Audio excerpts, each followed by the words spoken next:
पदकंज कृपा सिंधु नररूप हरि महामोहतं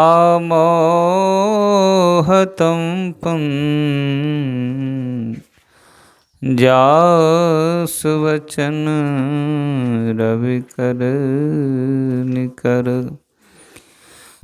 जयति जयति श्री सतगुरु जोड़ी पान युग पद धरो चूक से रक्षा कीजिए बार बार विनती करा।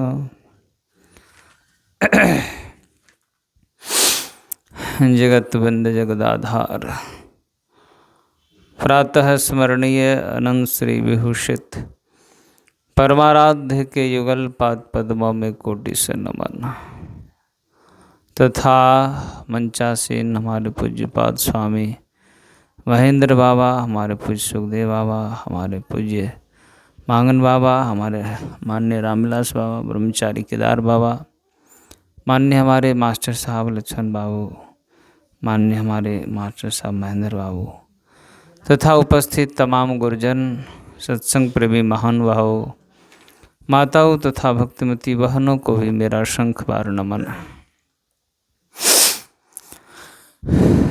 आज हम लोग मान्य राम कुमार बाबू के सुपुत्र के शुभ विवाह में इस सत्संग के आयोजन में एकत्रित हुए। इनके यहाँ जब भी कोई जीवन का महत्वपूर्ण कार्य होता है तो हर महत्वपूर्ण कार्य में ये सत्संग रखते हैं और रखना चाहिए, क्योंकि जिनको गुरु महाराज के प्रति श्रद्धा है, प्रेम है, विश्वास है, वो जरूर अपने इष्ट को, अपने आराध्य को आह्वान करके बुलाते हैं, उनको स्थान देते हैं। जैसे आपके घर में कोई भी विशेष कार्य होता है तो आप अपने कुटुंब संबंधी को बुलाते हैं। क्यों बुलाते हैं? उनसे आपका प्रेम जुड़ा है, श्रद्धा जुड़ा है, अपनत्व जुड़ा है, इसलिए आप अपने सभी कुटुंब को खोज खोज कर करके निमंत्रण देते हैं जब कोई विशेष कार्य होता है। लेकिन कभी कभी मैं देखता हूँ बहुत घरों में कि बेटी की शादी हो, बेटा का शादी हो या और भी कोई कार्य हो, महत्वपूर्ण कार्य हो, तो सब करते, लेकिन सत्संग करने के लिए बोलते हैं नहीं, फुर्सत नहीं था ना, समय नहीं था, इसलिए सत्संग नहीं किए। आपको शादी में 1 महीना दौड़ने का फुर्सत हो गया है ना, 1 महीना 15 दिन दौड़ करके आप काम किए, शादी विवाह संपन्न किए, क्या सत्संग करने के लिए 2 घंटा का समय नहीं मिला? ये समय, मैं सोचता अगर कोई ऐसा कहता है कि समय नहीं मिला, ये समय की बात नहीं है, श्रद्धा की बात है। अगर आपको देखिए, जिनके यहाँ बेटी की शादी हो, बेटा का शादी हो, महीना 2 महीना लोग व्यस्त रहते हैं कि नहीं रहते हैं? एकदम महीना 2 महीना उसको पता नहीं चलता, कब दिन कब रात, कब खाता कब नहाता, पता नहीं चलता। देखिए उस आदमी को कितनी व्यस्तता रहती। शादी विवाह का काम ही ऐसा है, बहुत काम रहता, बहुत तरह की बातें, बहुत लोगों को दौड़ना धूपना पड़ता है, तो इतना पर भी लोग कर लेते हैं, एडजस्ट हो जाता है। लेकिन अगर कोई कहे कि नहीं सत्संग नहीं किए इसलिए न समय नहीं था, तो मैं समझता ये बेईमानी है एक प्रकार से गुरु महाराज से। आपके पास 2 घंटा का समय होना चाहिए, नहीं है तो फिर आप गुरु महाराज के प्रति आपकी श्रद्धा नहीं है। अगर सत्य बात कहा जाए तो यही है। इसलिए जीवन का जो भी महत्वपूर्ण कार्य हो हमारे जीवन में, तो हम अपने इष्ट को, ये सत्संग करने का अर्थ क्या हुआ? अब देखिए बहुत ऐसे सत्संग प्रेमी हैं, मैं देखता हूँ, सबसे पहले कार्ड छपा कर लाते हैं ना, चाहे वो जो भी कार्ड हो, तो वो कार्ड क्या करते हैं पता है? जाकर गुरु महाराज को पहले समर्पित करके आते हैं, है ना। इसका अर्थ क्या हुआ? मतलब आपको गुरु महाराज के प्रति श्रद्धा और प्रेम, विश्वास, आस्था है, इसलिए आपने सबसे पहले गुरु महाराज को स्मरण किया। ये भाव की बात है ना? ये भाव की बात है, श्रद्धा की बात है। अब लोग बोलेंगे नहीं फुर्सत नहीं मिला, समय नहीं मिला। मैं ये समझता हूँ कि ये बात सत्य नहीं है ना? इसीलिए उस व्यक्ति को जिनको गुरु महाराज के प्रति आस्था, विश्वास और लगाव है, उनको 2 घंटा का समय निकालना चाहिए और उससे 2 घंटा का समय मिलना चाहिए। तो हमारे राम कुमार बाबू जब भी कोई महत्वपूर्ण कार्य करते हैं तो सत्संग जरूर करते हैं। इनकी बड़ी बेटी के समय भी हम लोगों ने सत्संग किया है, छोटी बेटी के समय भी किया है, बेटे के समय भी कर रहे हैं, गृह प्रवेश में भी किए थे। उसमें तो एक ही बार में पार हो गया था सत्संग, ये इनके यहाँ हुआ था ना, बहन के यहाँ, उसी में पार हो गया था। उठो बाकी है, लगता पोता के समय करेंगे उठो, है ना? तो देखिए होना चाहिए। मैं ये मानता हूँ कि जीवन का कोई जब बहुत बड़ा कार्य है, ये विवाह जीवन का बहुत बड़ा कार्य है, और उसमें गुरु महाराज को याद करना मैं समझता हूँ बहुत ही पुण्य का कार्य है। ये अभी हम लोग सुने हैं भगवान शंकर और माँ पार्वती का संवाद है।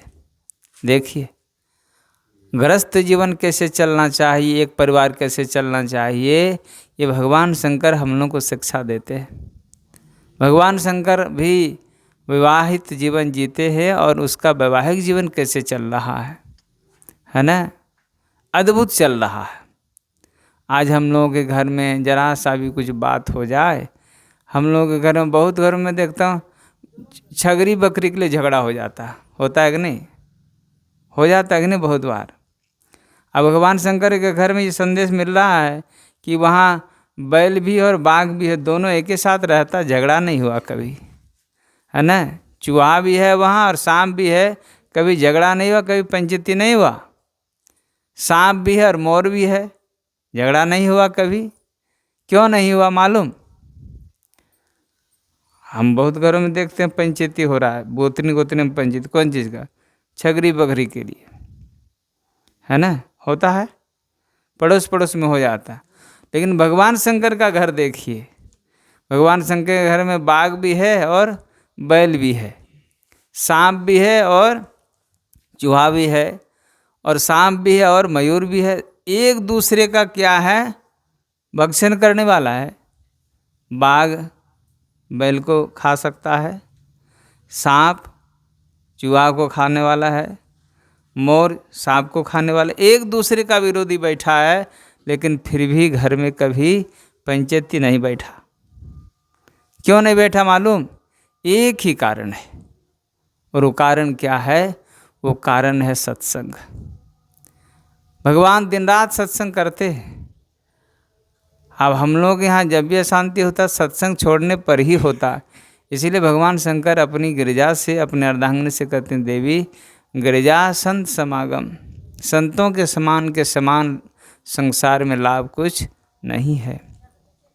और वो सत्संग कैसे प्राप्त होता है? तो कहा कि वो भगवान की कृपा से प्राप्त होता है।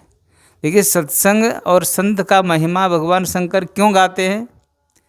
इसको अगर व्यवहारिक जीवन में आप देखना चाहें तो आप ऐसे देख सकते हैं, एक परिवार जिसमें नई नई पतोहू आई, देखिए सास ससुर एक प्रकार से तपस्वी है वो।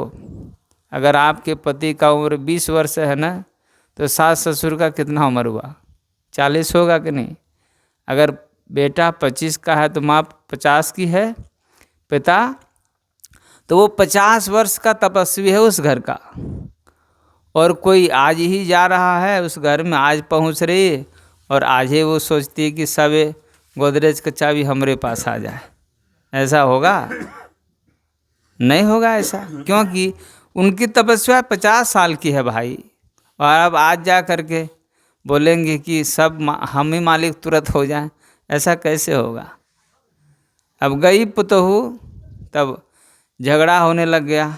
अब सास पुतम रोजे झगड़ा, और पुतोहू परेशान हो गई। एक दिन उसको पता चला कि जिस गांव में उसका ससुराल था, उस गांव में कुटिया थी गांव के बाहर। किसी ने कहा कि तुम लोग जो सास पुतु रोजे झगड़ा करते, काय करती? बोला हम क्या करेंगे, सासे हमको गाली देती रोजे, नहीं मेरा बात सुनती है। तो बोला तुम लोग काम करो, जाओ महात्मा जी हैं उनके पास जाना। चली गई, बाबा के पास पहुँचे, बोले बाबा देखिए ना मेरी सास बड़ी झगड़ा करती है, तो कोई जंतर अंतर है आपका तो दे दीजिए। तो बोला कि जंतर है, दे देते हैं। जंतर दे दिया, बाबा जंतर दिए उसको, एगो जड़ी दिए, बोले देखो जब तुम्हारा सास गाली देना शुरू करे इसको फट मुँह में रखना, झगड़ा ख़त्म।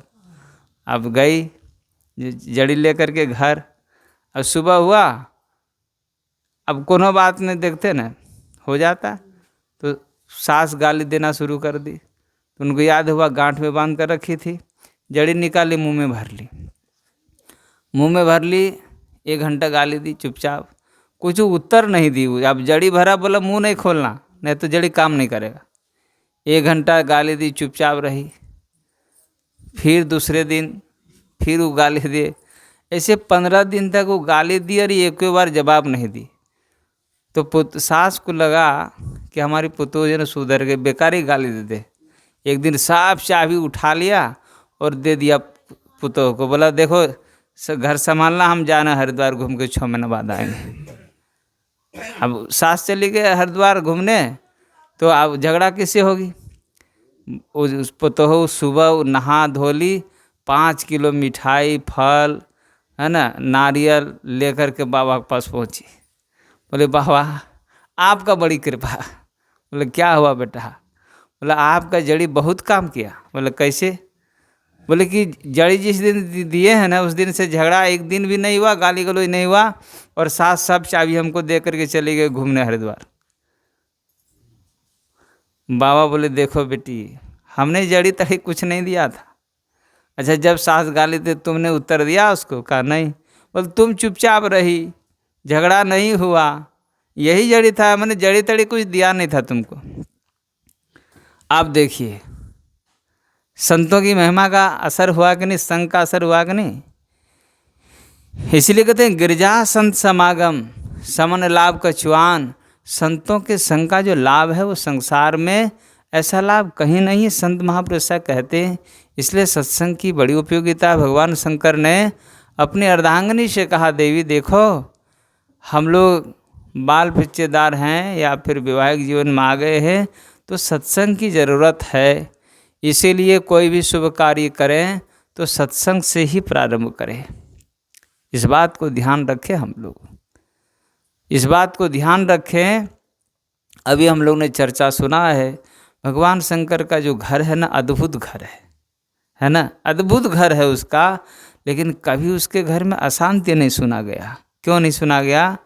भगवान दिन रात उधर अलग सत्संग करते, तुम पुण्य पुण्य राम दिन राति सादर जपो रंगनाती, है ना। देखिए भगवान दिन रात भगवान का नाम जपते हैं, लेकिन घर में जब झगड़ा होने लग जाता, कई बार हमने सुना है दादा दादी को लोग पोता से बोलता है, बोल दौर घर हम की करे छो, हरिद्वार नहीं जल पा रहे जो, मतलब उसको सत्संग करने के लिए कहा जा रहा है, लेकिन हम बोलते नहीं हम घरे में रहेंगे।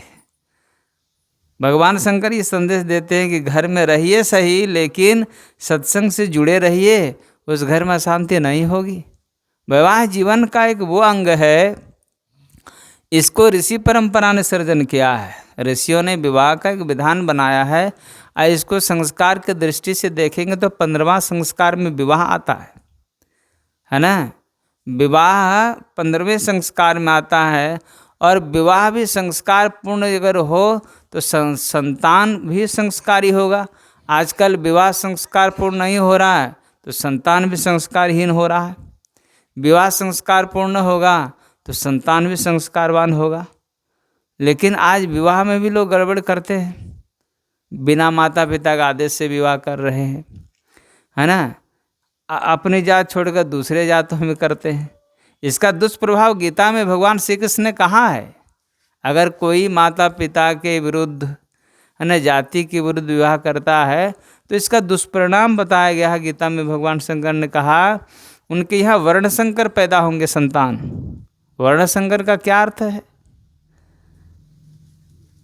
वर्णशंकर का अर्थ है अलग अलग वर्णों का माँ बाप, उससे जो उत्पन्न संतान है उसको वर्णशंकर कहा गया। तो गुण उसके नहीं मिल सकते, है ना, उसके गुण नहीं मिल सकते हैं। और गुण नहीं मिलेंगे तो क्या होगा? आप देखिए, सुनने हैं आप लोग, यदि आजकल मारवाड़ी के समाज में लड़कियों की शादी मारवाड़ी जातियों में नहीं हो रही है। क्यों? उन लोग एडवांस लोग हैं। हमारे हिंदू समाज में एक बड़ी विपत्ति आ गई है, बड़ा बदलाव आ गया। क्यों?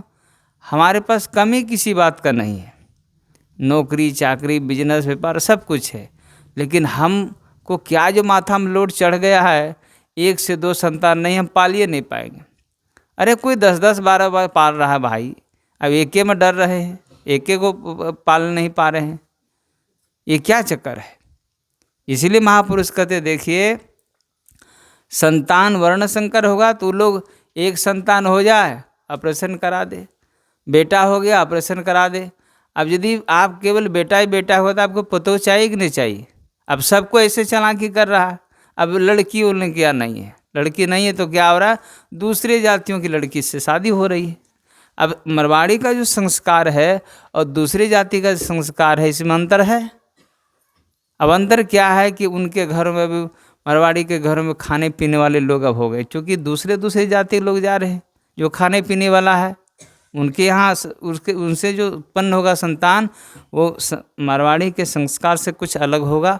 उस संतान को वर्णशंकर भगवान कृष्ण ने गीता में कहा है। इसीलिए विवाह गड़बड़ होगा तो क्या होगा? संतान भी गड़बड़ होगा। और आज की जो समस्या है वो नहीं रह गया है जैसे पहले के संतान कैसे होते थे।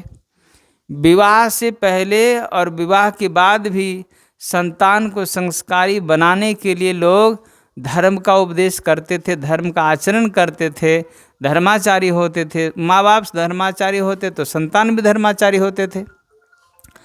एक बार एक महात्मा से पूछा, किसी बड़े विद्वान ने हरिद्वार में, कि बताइए आजकल भगवान कृष्ण का जन्म क्यों नहीं हो रहा है, भगवान राम का जन्म क्यों नहीं हो रहा है?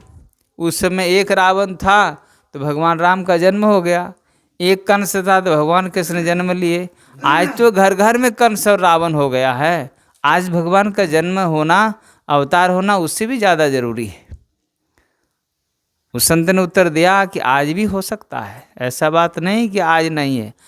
आप सुने होंगे गर्भोपनिषद में ऐसा वर्णन है कि आज जो शुद्ध आत्मा है, पवित्र आत्मा है, वो पवित्र ग्रस्त, पवित्र माँ बाप, पवित्र गर्भ खोजता है। लेकिन जब पवित्र गर्भ नहीं मिलता है, पवित्र माँ बाप नहीं मिलते, पवित्र ग्रस्त नहीं मिलते, तो लौट कर चले जाते हैं। वो लौट कर चले जाते हैं। लेकिन अगर कोई पवित्र ऐसा ग्रस्त हो, माँ बाप हो, गर्भ हो, तो उसमें वो आते हैं, पधारते हैं। जैसे चर्चा किया गया है, भगवान कृष्ण के जो माता पिता है, भगवान कृष्ण के नाम, पिता का नाम वसुदेव है और माता उसकी देवकी है। तो वासुदेव और देवकी कौन है? ये देवकी का क्या अर्थ है? जो देवकी हो गई है। उनके यहाँ भगवान का जन्म क्यों नहीं होगा? वासुदेव, जिसका वासुदेव में है वो वासुदेव कहलाता है, तो उनके यहाँ भगवान क्यों नहीं वास करेंगे? लेकिन कोई वासुदेव बने तो सही, कोई देवकी बने तो सही, तभी तो कृष्ण का जन्म होगा।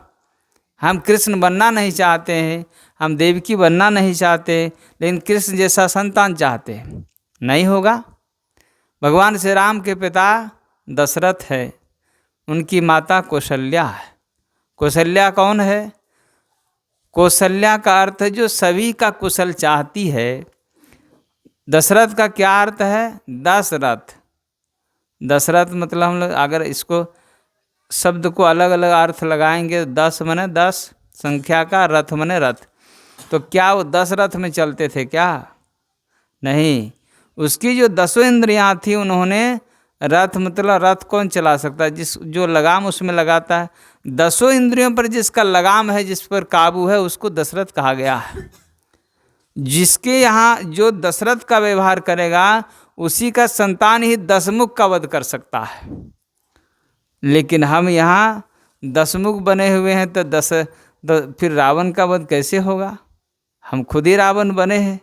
क्योंकि गृहस्थ जीवन का जो नियम ऋषियों ने बताया है, संतान उत्पत्ति करने का जो समय है, जो उसका सही सही सदुपयोग है, ये ऋषि परंपरा में बताया गया है और हमको इन चीज़ों का ज्ञान नहीं है।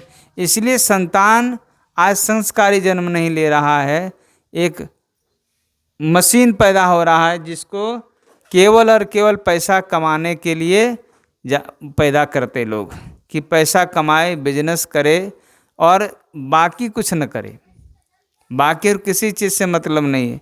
बेटा मेरा ऐसा हो जो बिजनेस करने वाला हो, नौकरी करने वाला हो, केवल पैसा कमाने वाला हो, उसको ज़्यादा किसी चीज़ से मतलब नहीं है।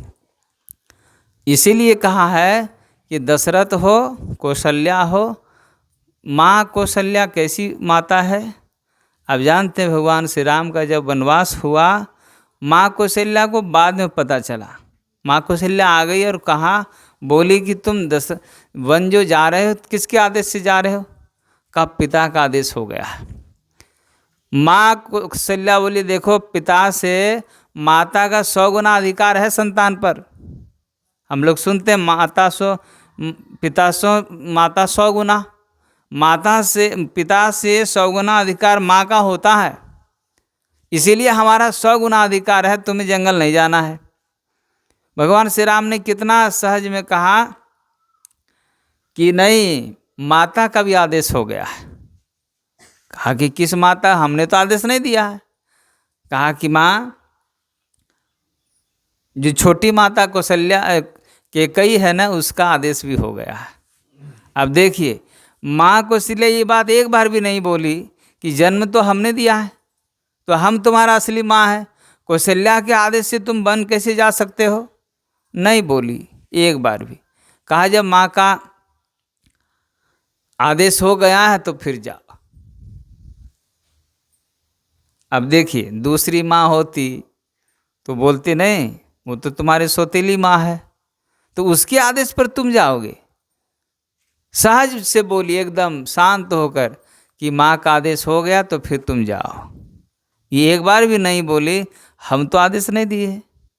कौशल्या दी है तो कौशल्या के कैकेयी के कहने पर क्यों जाएगी तुम? कैकेयी तुम्हारी माँ थोड़ी है, मैं तुम्हारी माँ हूँ, ऐसा नहीं बोली है। इसी को कौशल्याव्रती कहा गया है। एक बार भी अपना हक नहीं जताई कि हम नहीं जाने देंगे। इसीलिए उस गर्भ में भगवान राम का अवतार हुआ है। आज भी अगर ऐसे हो जाए तो आज भी भगवान राम का अवतार हो सकता, आज भी भगवान कृष्ण का अवतार हो सकता है। इसलिए गृहस्थ जीवन चलाने के लिए, वैवाहिक जीवन चलाने के लिए ऋषियों ने नियम बनाए हैं, और उस नियम का जो अर्थ है वो बहुत सुंदर अर्थ है, बहुत गंभीर अर्थ है, वैवाहिक संस्कार है। इसीलिए इसको 15वें संस्कार में रखा गया है। विवाह जब संस्कार पूर्ण होगा तो संतान भी संस्कार पूर्ण होगा। इसीलिए हमारे ऋषियों ने विवाह परंपरा बनाकर 115वें संस्कार में रखा है। मैं गुरु महाराज से प्रार्थना कामना हम लोग सभी करें उस सुपुत्र के लिए जो अब वैवाहिक जीवन में बंधने जा रहे हैं, उनका गृहस्थ जीवन सुखमय हो, और गृहस्थ जीवन में प्रवेश करने के बाद उनके कंधों में जिम्मेवारी बढ़ जाएगी। और वो जिम्मेवारी होगा, पहले जिम्मेवारी उसकी माता पिता की जिन्होंने उनको जन्म दिया है, दूसरी जिम्मेवारी होगी उसकी जो उसको लेकर आएंगे, उसकी भी जिम्मेवारी उसी पर रहेगी। ये दोनों जिम्मेवारी का निर्वाह उसे धर्मपूर्वक करना है, विचारपूर्वक करना है और अच्छे ढंग से व्यवहार करना, ताकि उनका इहलोक भी और परलोक दोनों मंगलमय हो। इन्हीं शुभकामना के साथ शब्दों को विराम देते हैं। बोलिए श्री सद्गुरु महाराज की जय। बोलिए, थोड़ा सा बोलिए। 10 मिनट बोलिए। ना ठीक है, बस दीजिए।